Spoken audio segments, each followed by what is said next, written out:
Imagine करो दोस्तों, आपको किसी भीड़ ने पकड़ लिया है और वो भीड़ तुमको जब तक मारती है जब तक तुम्हारी डेथ नहीं हो जाती, और उसके बाद वो भीड़ तुमको छोड़ती नहीं, फिर वो तुमको एक पेड़ से बांध देती है। और ये सब एक नेशनल हाईवे पे हो रहा है, सरेआम, और तुमको कोई बचाने वाला नहीं होता वहाँ। हाँ, तो ये कोई इमेजिनरी कहानी नहीं है, बल्कि बांग्लादेशी एक लड़के की कहानी है, दीपू चंद्र दास।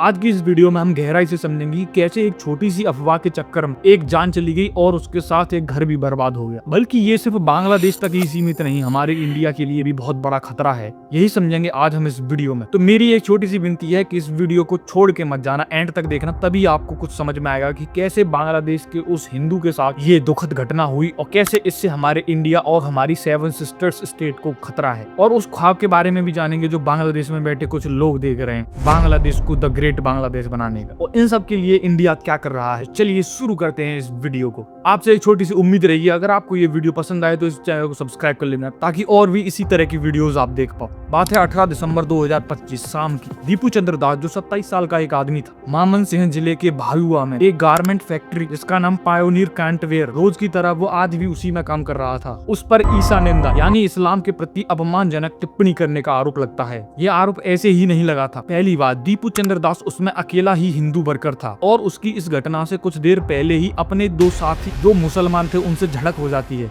और शायद उन्हीं दोनों व्यक्तियों ने ये अफवाह फैलाई कि दीपू चंद्र दास ने इस्लाम के खिलाफ कुछ अपमानित टिप्पणी की है। लेकिन ये ट्विस्ट देखिए, बांग्लादेश की elite force RAV rapid action battalion अपनी जांच में साफ कहा कि ईसा निंदा के कोई भी सबूत नहीं मिले जो दीपू चंद्र दास ने करी हो। बल्कि हकीकत ये थी कि फैक्ट्री के अंदर किसी काम को लेकर विवाद हुआ था, लेकिन फैक्ट्री मैनेजमेंट ने पुलिस को बुलाने की बजाय पहले तो दीपू चंद्र दास से जबरन इस्तीफा दिलवाया और उसे बाहर खड़ी गुस्सैल भीड़ के हवाले कर दिया। भीड़ ने उसे पीटा, नंगा किया और ढाका में मनसिंह हाईवे पर एक पेड़ से बांधकर जला दिया। अब सवाल ये भी उठता है कि ये भीड़ इतनी जल्दी इकट्ठी कैसे हो गई। इसका जवाब छिपाया सोशल मीडिया के उस जाल में जिसे नैरेटिव वॉरफेयर कहते हैं, जिसको एक एग्जाम्पल से हम समझते हैं। जब ये लीचिंग हुई तभी सोशल मीडिया पर बहुत सारी वीडियोस वायरल होने लगी।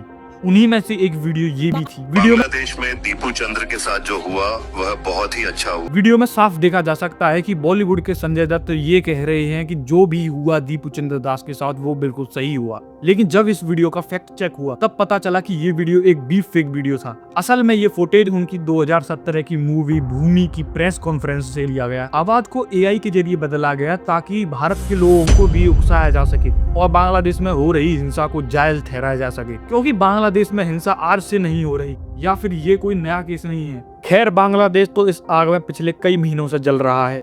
इतना ही नहीं, रूमर स्कैनर की रिपोर्ट बताती है कि इस दौरान 72% अफवाहें ऐसी थीं जो सीमा के इस पार और उस पार दोनों तरफ ही सांप्रदायिक तनाव भड़काने के लिए फैलाई जा रही थी। और इस उग्र भीड़ और बांग्लादेश की छोटी मानसिकता ने सिर्फ दीपू चंद्र दास को ही नहीं मारा, बल्कि उसकी एक छोटी बच्ची और उसके घर को भी लगभग मार ही डाला है, आर्थिक और मानसिक तौर पर। अब बात करते हैं उस मुद्दे की जो भारत की नेशनल सिक्योरिटी के लिए सिरदर्द बना हुआ है। ऐसे बांग्लादेश में बैठे हुए कुछ लोग ये सोच रहे हैं कि ग्रेटर बांग्लादेश कैसे बने। ग्रेटर बांग्लादेश में बता दूं, ये जो नक्शा आप देख रहे हैं ये भी काफी ज्यादा वायरल हो रहा था। इसके पीछे की सच्चाई जानने के लिए हम चलते हैं अप्रैल 2025 में। ढाका यूनिवर्सिटी में एक नक्शा दिखाया जाता है जिसमें भारत की 7 सिस्टर्स, पश्चिम बंगाल और बिहार के कुछ हिस्सों को बांग्लादेश का हिस्सा दिखाया गया। इसके पीछे नाम आता है कट्टरपंथी संगठन का, सल्तनत-ए-बांग्ला, जिसे कथित तौर पर तुर्की के एक NGO से तुर्की यूथ फेडरेशन का समर्थन प्राप्त है। इसी मुद्दे पर भारत के विदेश मंत्री S जयशंकर ने राज्यसभा में चिंता जताते हुए कहा कि सरकार इस कॉन्टोग्राफिक एग्रेशन पर कड़ी नजर बनाए हुए है। अब समझते हैं कैसे ये भारत के लिए सचमुच खतरा है। आपने कभी इंडिया के मैप पर गौर किया हो तो आपको दिखेगा सिलीगुड़ी कॉरिडोर, जिसे चिकन स्नैक्स भी कहते हैं, मतलब मुर्गे की नाक। ये सिर्फ 22 किलोमीटर चौड़ी एक जमीन की पटरी है जो नॉर्थ ईस्ट को बाकी भारत से जोड़ती है। बांग्लादेश के कुछ कट्टरपंथी नेता जैसे हसनात अब्दुल्ला खुलेआम धमकी दे चुके हैं कि वो भारत के 7 सिस्टर को भारत से अलग कर देंगे इसी सिलीगुड़ी कॉरिडोर पर अटैक कर। तुर्की और पाकिस्तान का बांग्लादेश की तरफ बढ़ता हुआ प्रभाव भारत की पूर्वी सीमा पर एक प्रॉक्सी कॉरिडोर बना सकता है। ये तो रहे थ्रेड्स। अब जानते हैं भारत इसमें क्या स्टेप ले रहा है और हकीकत क्या है। भारत अब स्ट्रेटेजिक रिस्ट्रिक्शंस यानी चुप्पी साधने के मूड में नहीं है। आसाम के मुख्यमंत्री हेमंत विश्व शर्मा ने साफ चेतावनी दी है। भारत की सैन्य शक्ति ऑपरेशन सिंदूर में देखी जा चुकी है, जहां भारत ने सीमा पार आतंकी ठिकानों को ढेर किया था। और यहाँ पर अजीत डोभाल की भी एक स्टेटमेंट याद आती है, जिन्होंने कहा था कि बांग्लादेश की एक गलती से ये 22 किलोमीटर चौड़ा कॉरिडोर 220 किलोमीटर चौड़ा कॉरिडोर हो सकता है। सिक्योरिटी को सिक्योर करने के लिए इंडिया ने चिकन नेक्स के पास 3 नए आर्मी बेस बनाए, घुबरी, किशनगंज और चौपड़ा को एक्टिव कर दिया है। ये बेस किसी भी टेररिस्ट एक्टिविटी को मुंह तोड़ जवाब देने के लिए तैनात किए गए हैं। और यही नहीं, भारत ने काफी सारे रडार और मिसाइल्स और 75 फाइटर एयरक्राफ्ट भी तैनात कर दिए हैं